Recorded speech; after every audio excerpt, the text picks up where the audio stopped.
করবো পোয়া ভোলার জাল। দেখো পোয়া ভোলাগুলো এভাবে ভেজে নিয়েছি। পোয়া ভোলা এরকম লম্বা লম্বা হয়। এরকমভাবে এরকম হচ্ছে পোয়া ভোলা।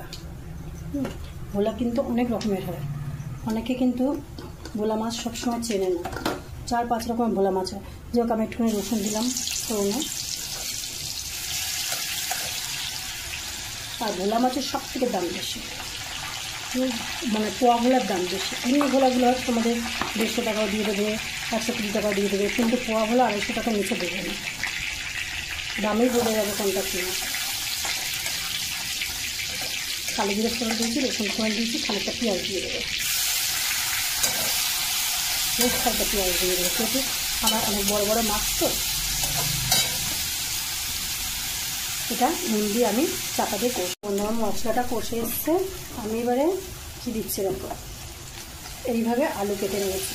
ভাবছো ভোলা মাছে আলু খাবো, যাদের অনেক সংসারে বড় লোক হয়, ফ্যামিলি অনেক বড়, তাদেরকে 1 পিস মাছ দিয়ে ভাত খাওয়া চলবে। তাই একটু আলু দিয়ে করে খেয়ে দেখো, খুব ভালো লাগে। এবারে এই আলুটাকে আমি এর সাথে করব,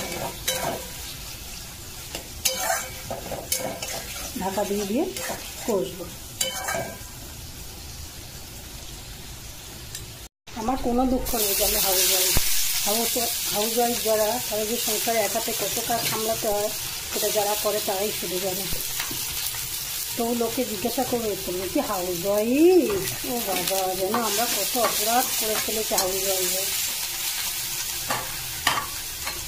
যাকে এদিকে দেখাতে তাড়াতাড়ি করছি, ভোলা মাছের ঝাল ওদিকে হচ্ছে। যাক, এবারে কষাটা হয়ে গেছে। আমি এবারে এতে জল দেবো।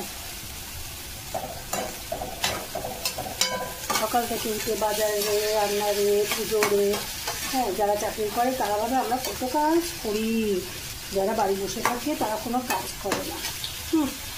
আমাদের মতন হাউস ওয়াইফদের কাজ করে দেখাতে পারবে। দেখো কি সুন্দর তেল বেরিয়ে গেছে। এই জল দিয়ে, ভোলা মাছ খুব নরম, বেশি সিদ্ধ হতে টাইম লাগে না। তবে আমি আরেকটু জল দেবো। 4টে মানুষ ভাত তো খাবো, বলো, একটু ঝোল ঝোল না হলে কি দিয়ে ভাত খাবো? শুধু মাছ দিয়ে কি ভাত খাওয়া যায়? আর একটা করছি তবু হলেও ছেলেরা তো আর খাবে না। মাছগুলো দিয়ে দিলাম। এবার এখানে একটা ধনে পাতা ছড়িয়ে দিয়ে আমি চাপা দিয়ে রেখে দেবো। একটু নুন ঝালটা চেখে নিয়ে দেখে নেবে তোমরা। ব্যাস, একটু আলুও দিলাম, সব তরকারিটাও বাড়লো। খেতে যে খারাপ হয় তা না, কিন্তু খেতে খুব টেস্টি। এবার আমি চাপা দিয়ে রেখে দেবো বন্ধুরা।